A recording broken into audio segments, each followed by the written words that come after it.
बिस्मिल्लाहिर्रहमानिर्रहीम। On the demand of Shibani Gaur, ये problem differential calculus के टेंजेंट एंड नॉर्मल चैप्टर से है।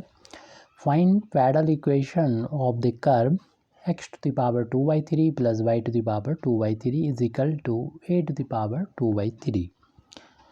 हम लोग जानते हैं पैरेलल इक्वेशन जो होता है वो p और r में एक रिलेशन से मिलता है हमको, यानी कर्व का इक्वेशन जब p और r में होता है तो उसे पैरेलल इक्वेशन कहते हैं, और x y में होता है तो उसे कार्टेशियन इक्वेशन कहते हैं। जैसा कि ये इक्वेशन हमें कार्टेशियन इक्वेशन में दे रखा है, हमको पैरेलल इक्वेशन फाइंड करना है। तो सबसे पहले लिखेंगे the given equation of curve, the given equation of curve. जैसा कि हमने पहले बताया कि ये p और r में एक रिलेशन बताता है पैरेलल इक्वेशन, तो हम p की वैल्यू इस कर्व के टेंजेंट से फाइंड करेंगे और r की वैल्यू हम लोग जानते हैं कि पोलर और p और r के बीच में x y और r के बीच में क्या रिलेशन होता है उसका यूज़ करते हुए हम पैरेलल इक्वेशन को यहाँ से पर फाइंड करेंगे। तो हमें इस टेंजेंट का अगर इक्वेशन फाइंड करना है इस कर्व के, तो उसके लिए हमें ज़रूरत पड़ेगी इसके D Y over D X की, इस कर्व के डेरिवेटिव की ज़रूरत पड़ेगी D Y over D X की। इसलिए इस इक्वेशन नंबर 1 को एक्स के रिस्पेक्ट में डिफ्रेंशिएट कर देंगे। तो differentiating equation 1 with respect to X, तो ये पावर आगे आ जाएगी 2/3 और जितनी भी पावर होगी उसमें से एक माइनस हो जाएगा। इसी तरीके से इसका डिफ्रेंशिएशन करेंगे 2/3 पावर आगे जाएगी और जितनी भी पावर होगी उसमें से एक माइनस हो जाएगी। लेकिन ये x नहीं था और हम x के रिस्पेक्ट में डिफ्रेंशिएशन कर रहे थे, ये y था तो y का भी x के रिस्पेक्ट में डिफ्रेंशिएशन करना होगा। कांस्टेंट का डिफ्रेंशिएशन 0 होता है। इस टर्म को हम पहले सॉल्व कर लेते हैं, उसके बाद राइट हैंड साइड में ट्रांसपोज कर देंगे। फिलहाल ये 2/3 एक्स की पावर, ये एलसीएम लेने पर -1/3 हो जाएगा, प्लस 2/3 और y की power -1/3 D Y over D X. हमको वैल्यू फाइंड करना है, D Y over D X की ज़रूरत है यहाँ पर। इस फैक्टर को उधर पहुँचा देंगे तो 2/3 y to the power -1/3 D Y over D X, और ये हो जाएगा उधर जाने पर माइनस का हो जाएगा 2/3 एक्स की पावर -1/3, 2/3 से 2/3 ये टर्म कैंसिल हो जाएगा, तो D Y over D X की वैल्यू यहाँ से निकाल सकते हैं। इस टर्म को उधर ले जाएंगे तो -x की पावर -1/3 अपान y की पावर -1/3। इस पावर को अगर प्लस करना चाहते हैं तो इनको नीचे ले आएंगे और इस पावर को ऊपर ले जाएंगे, तो ये हो जाएगा -y टू द पावर +1/3 और x की पावर प्लस का 1/3, यानी दोनों की पावर सेम है। तो इसे हम ऐसे भी लिख सकते हैं D Y over D X को कि y अपान एक्स की होल पावर 1/3, ये अलग ही करके रहने दें, कोई प्रॉब्लम नहीं है। अब जैसे हमने बोला था कि p जो है फाइंड करेंगे उसके टेंजेंट से, तो टेंजेंट का इक्वेशन पता होना चाहिए। तो सबसे पहले तो टेंजेंट का इक्वेशन फाइंड करेंगे। Therefore equation of tangent to curve 1, equation number 1 से जो कर्व दे रखा है at point small X comma small Y is given by, इस फार्मूले से दिया जाता है टेंजेंट का इक्वेशन।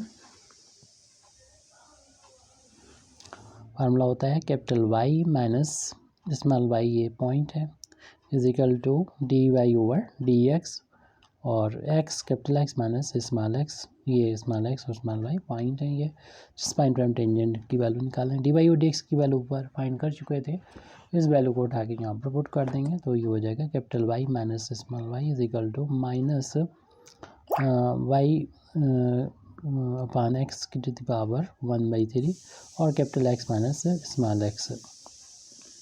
अब यहाँ पर इस तरीके से भी इसको लिख सकते हैं कि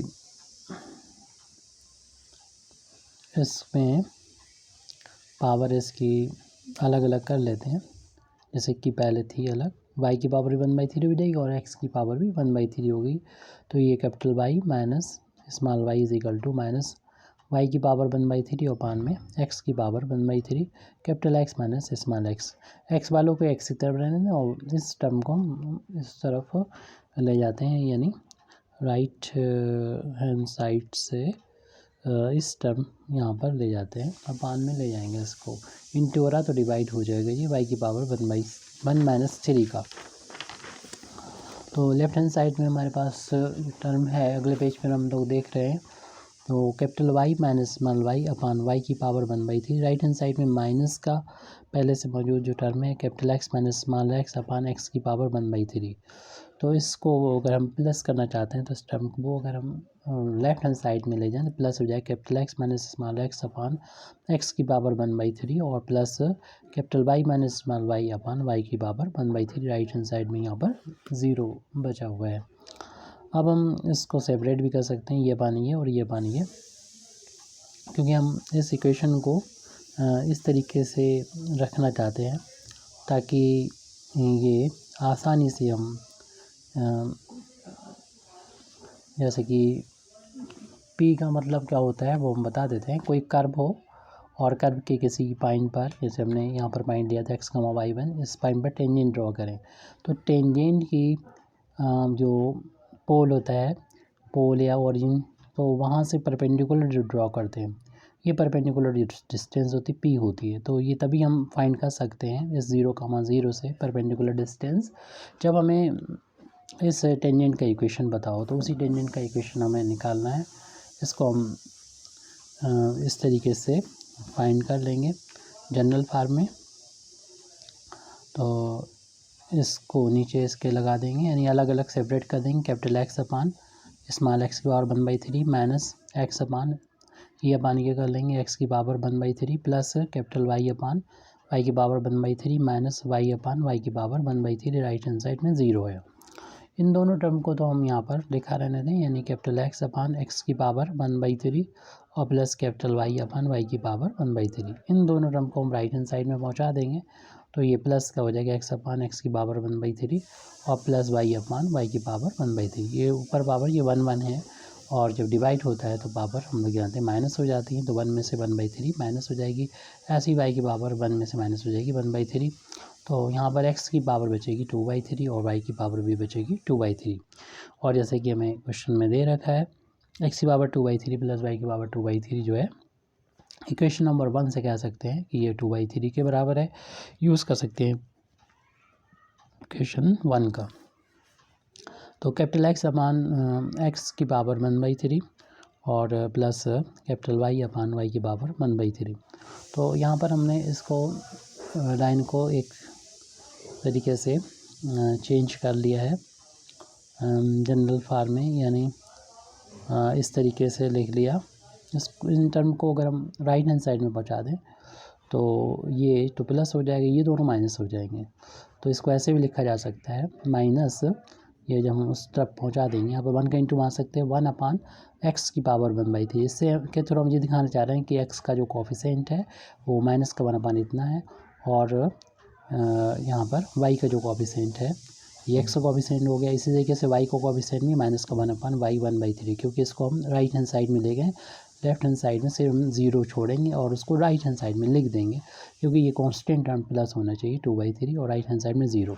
हमने लाइन का जनरल फॉर्म में इक्वेशन लिख दिया है, यानी इस तरीके से इक्वेशन लिख दिया है। जनरल फॉर्म में लाइन का इक्वेशन होता है ax प्लस का by प्लस का c = 0। इस फॉर्म में इक्वेशन होता है। यहाँ पर c अगर पॉजिटिव है तो यहाँ से ये परपेंडिकुलर डिस्टेंस अगर फाइंड करना है तो यहाँ पर हम लोग जानते हैं यहाँ पर भी x मिलेगा, वहाँ पर ये वाला कोऑर्डिनेट जहाँ से हम परपेंडिकुलर डिस्टेंस निकालना है, जो कि ये ऑरिजिन है। तो x की वैल्यू 0 रखने पर फर्स्ट टर्म तो 0 हो जाएगी। इस तरीके से y की वैल्यू भी 0 होगी, क्योंकि ऑरिजिन पर x और y की वैल्यू 0,0 होती है पूरे इक्वेशन में। जहाँ पर x मिलेगा 0, y की value 0 plus c upon square root x का जो कोफिशिएंट है उसका स्क्वायर प्लस y के कोफिशिएंट का स्क्वायर। ये फार्मूला का यूज़ करेंगे, या डायरेक्ट भी ये जो कुछ 0 हो जाते हैं तो p की वैल्यू हो जाएगी c upon square root a square plus b square, क्योंकि ये पर्टिकुलर पॉइंट है, यानी एक ऑरिजिन है, फिक्स पॉइंट है। तो उसके लिए हम डायरेक्ट कांस्टेंट ऊपर रखेंगे अपान में, जो x और y के कोफिशिएंट है उनके स्क्वायर करके ऐड करके स्क्वायर रूट ले लेंगे। इसीलिए यहाँ पर हमने x के और y के कोफिशिएंट आपको अलग अलग करके यहाँ पर फाइंड करके दिखाएं। अब p की वैल्यू, जैसे कि p मालूम है हमें क्या होता है और बता भी चुके हैं ऊपर कि ऑरिजिन से टेंजेंट पर परपेंडिकुलर डिस्टेंस होती है। तो ऑरिजिन से इस टेंजेंट पर जिसका इक्वेशन नंबर 2 से हमने डिनोट किया है, इसकी परपेंडिकुलर डिस्टेंस निकालेंगे। तो ऑरिजिन से जब निकालना होती है तो जो कांस्टेंट होता है उससे तो हम लिखते हैं न्यूमरेटर में, और डिनोमिनेटर में होता है स्क्वायर रूट लिखते हैं, और जो x का जो कोफिशिएंट होता है उसका स्क्वायर -1/x की पावर 1/3 है, इसका स्क्वायर कर दिया, प्लस y का कोफिशिएंट जो होता है उसका स्क्वायर यानी माइनस का 1/y की पावर 1/3 इसका स्क्वायर कर दिया। ऐसे p की वैल्यू हम लोग फाइंड कर सकेंगे आसानी से। तो इसमें p = a की पावर 2/3 और इसका स्क्वायर रूट खोलेंगे हम तो माइनस का स्क्वायर प्लस होता है, 1 का स्क्वायर 1 होता है, और x की पावर जो 1/3 है उसका स्क्वायर करेंगे तो पावर का हम लोग जानते हैं ब्रैकेट के अंदर और बाहर की पावर का मल्टीप्लाई होता है तो हो जाता है, तो 2/3 हो जाएगा। ऐसे ही 1/y की पावर ये 2/3 हो जाएगा। इन दोनों का LCM लेके सॉल्व करेंगे अगले स्टेप में, तो ये वैल्यू हो जाएगी a की पावर 2/3, और हमने यहाँ पर ले लिया है इनका LCM, इनका मल्टीप्लिकेशन ही इनका LCM होगा, यानी x की पावर 2/3 इंटू y की पावर 2/3। तो जब इसको इससे डिवाइड करेंगे तो आपको मालूम है कि ये कैंसिल हो जाएगा और इसका ऊपर 1 में मल्टीप्लाई होगा, यानी y की पावर 2/3 का। इसी तरीके से जब हम इसको इससे डिवाइड करेंगे तो ये कैंसिल हो जाएगा, x की पावर 2/3 का 1 में इंटू होगा तो x की पावर ये 2/3। तो अभी हम लोग लिख चुके हैं x की पावर 2/3 प्लस y की पावर 2/3 की वैल्यू इक्वेशन नंबर 1 से a की पावर 2/3 के बराबर है। तो p की वैल्यू जो हमारी अब सॉल्व होके आ जाएगी, p = a की पावर 2/3 अब स्क्वायर रूट, ये भी यहाँ पर भी a की पावर 2/3 होल अपान में x की पावर 2/3 और y की पावर 2/3। क्योंकि ये डबल अपान में है तो इसका तो ऊपर जाके मल्टीप्लाई हो जाएगा और ये वैल्यू हो जाएगी a की पावर 2/3, ये चल रहा था इसको लिखा, और ये चूँकि डबल अपान में है तो पलट जाएंगे, यानी स्क्वायर रूट ये टर्म ऊपर पहुँच जाएगा, x की पावर 2/3 इंटू y की पावर 2/3 और अपान में a की पावर 2/3 है, और स्क्वायर रूट से ये बाहर भी ले सकते हैं हम, तो स्क्वायर रूट से इसको हम बाहर भी ले लेंगे और इसकी पावर जो है वो हो जाएगी। और साथ ही साथ ना सिर्फ ये बल्कि टोटल को ही बाहर ले सकते हैं, इसलिए हम इसको एक स्टेप में कुछ करके दिखा देते हैं, थोड़ा सॉल्व करके दिखा देते हैं। a की पावर 2/3 इसे लिखा जा सकता है, ये 2 है यहाँ से हटा लीजिए, और इसे x की पावर 1/3 और y की पावर 1/3 और अपान a की पावर 1/3 का होल अब स्क्वायर कर दें, क्योंकि ब्रैकेट हटाते हैं ब्रैकेट के अंदर और बाहर की पावर को मल्टीप्लाई होने पर यही आ जाएगा। तो स्क्वायर से ये स्क्वायर रूट हट जाएगा, ओनली बचेगा a की पावर 2/3 इंटू x की पावर 1/3 इंटू y की पावर 1/3 अपान a की पावर 1/3। 2/3 में से ये 1/3 a चूँकि बेस सेम है इसलिए पावर को माइनस कर दिया जाएगा, तो a की बार लिखेंगे 1/3, x की पावर 1/3 और y की पावर 1/3। इस तरीके से हमने p की वैल्यू निकाल दी है, a की पावर 1/3 और x की पावर 1/3 और y की पावर 1/3, और हमें यहाँ से x y को हटाना है क्योंकि हमें इक्वेशन निकालना है पैरेलल इक्वेशन। जो पैरेलल इक्वेशन होता है वो p और r में इक्वेशन होता है, तो p तो आ गया। अब x y का कनेक्शन हमें करना होगा r से करना होगा और यहाँ से किसी न किसी तरीके से ये वैल्यू यानी x की वैल्यू को हटाना होगा। तो उसके लिए हम लोग जानते हैं एक्स वाई और r के बीच में रिलेशन क्या होता है, क्योंकि ये पोलर इक्वेशन से हम लोग जानते हैं r² की वैल्यू जो होती है वो x² प्लस y² की होती है, हम लोग ये अच्छी तरीके से जानते हैं और इसका यूज़ कर सकते हैं।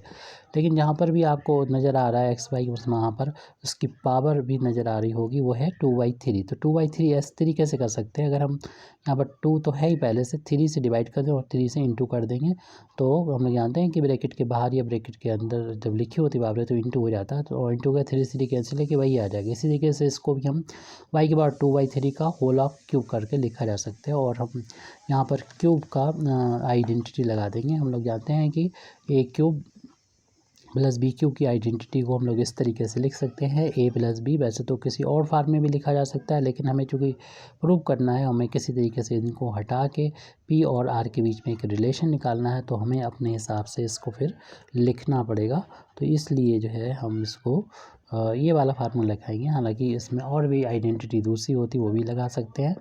अब इस आइडेंटिटी का हम लोग यहाँ पर इसमें जब यूज़ करेंगे तब ये वैल्यू हो जाएगी आर स्क्वायर तो लेफ्ट हैंड साइड में चल रहा था, राइट हैंड साइड में क्या होगा, इस फार्मूले के अकॉर्डिंग पहले तो इन दोनों को ऐड करेंगे, ए और ए की जगह बी की जगह ये है, तो एक्स की पावर 2/3 प्लस वाई की पावर 2/3 की होल पावर 3 हो जाएगी, -3 टाइम्स, फिर इन दोनों का इंटू हो जाएगा, ये ए और बी की जगह पर है ब्रैकेट के अंदर जो वैल्यूज़ हैं, तो उसमें एक्स की पावर 2/3 इंटू वाई की पावर 2/3 और फिर ब्रैकेट में ये दोनों वैल्यू जो ये वाला ब्रैकेट है वही ब्रैकेट ये है, तो ये दोनों सेम है, तो एक्स की पावर 2/3 और वाई की पावर 2/3। और इक्वेशन नंबर हम 1 से देख रहे हैं, ये वैल्यू जो है ए की पावर 2/3 के बराबर है। यहाँ पर इक्वेशन नंबर 1 का यूज़ करेंगे और ये वैल्यू रख देंगे, ए की पावर 2/3 हमने इक्वेशन नंबर 1 का यूज़ किया है, -3 इंटू एक्स की पावर 2/3 इंटू वाई की पावर 2/3 और ये वैल्यू ए की पावर 2/3 है। हमने यहाँ पर इक्वेशन नंबर 1 का यूज़ किया है यूजिंग इक्वेशन 1। ये 3 से 3 कैंसिल हो जाएगा, आर स्क्वायर इक्वल टू आ जाएगा ए स्क्वायर माइनस का 3 टाइम्स यहाँ पर ये जो है 2/3 को 2/3 को हम यहाँ पहले लिख देते हैं, ए की पावर 2/3 को पहले लिख दें, एक्स की पावर फिर 2/3 है और वाई की पावर 2/3 है। यहाँ पर भी देखिए ए एक्स है, सेम पावर इनकी है, इधर भी सेम पावर है, लेकिन वहाँ पर 1 है, यहाँ पर 2 है, तो इन दोनों को आसानी से मिला सकते हैं, हटा सकते हैं। ऐसे कर लें कि इसे ए की पावर 1/3 कर सकते हैं और एक्स की पावर 1/3 कर सकते हैं, वाई की पावर 1/3 कर सकते हैं, क्योंकि इसका होल आप स्क्वायर करेंगे तो यही आ जाएगा, ब्रैकेट हटाएंगे, ब्रैकेट के अंदर और बाहर की पावर का मल्टीप्लिकेशन हो जाएगा, हर एक की पावर होगी पहले 2 और उसमें इंटू होकर यही 2/3 और वाई की एक्स की पावर 2/3 वाई की पावर 2/3 बन जाएगा, यानी इसको ऐसे लिख सकते हैं। और इक्वेशन नंबर 3 का यूज़ करें तो ये वैल्यू किसके बराबर है, ये वैल्यू जो है वो पी के बराबर है, और लेकिन इसका यहाँ पर क्या है, स्क्वायर है, तो इसकी जगह तो इक्वेशन नंबर 3 का हमने यूज़ किया है यूजिंग इक्वेशन 3, तो हमें ये रिक्वायर्ड पैरेलल इक्वेशन मिल चुका है। लिख देंगे this is the required parallel equation, यही मैं लेके आना था, आर और थीटा के पी और आर के बीच में जो रिलेशन होता है, यानी कर्व का इक्वेशन होता है, वही पैरेलल इक्वेशन होता है। Thank you very much Indeed for listening me. व आखिर दावाना अल्हम्दुलिल्लाहि रब्बिल आलमीन।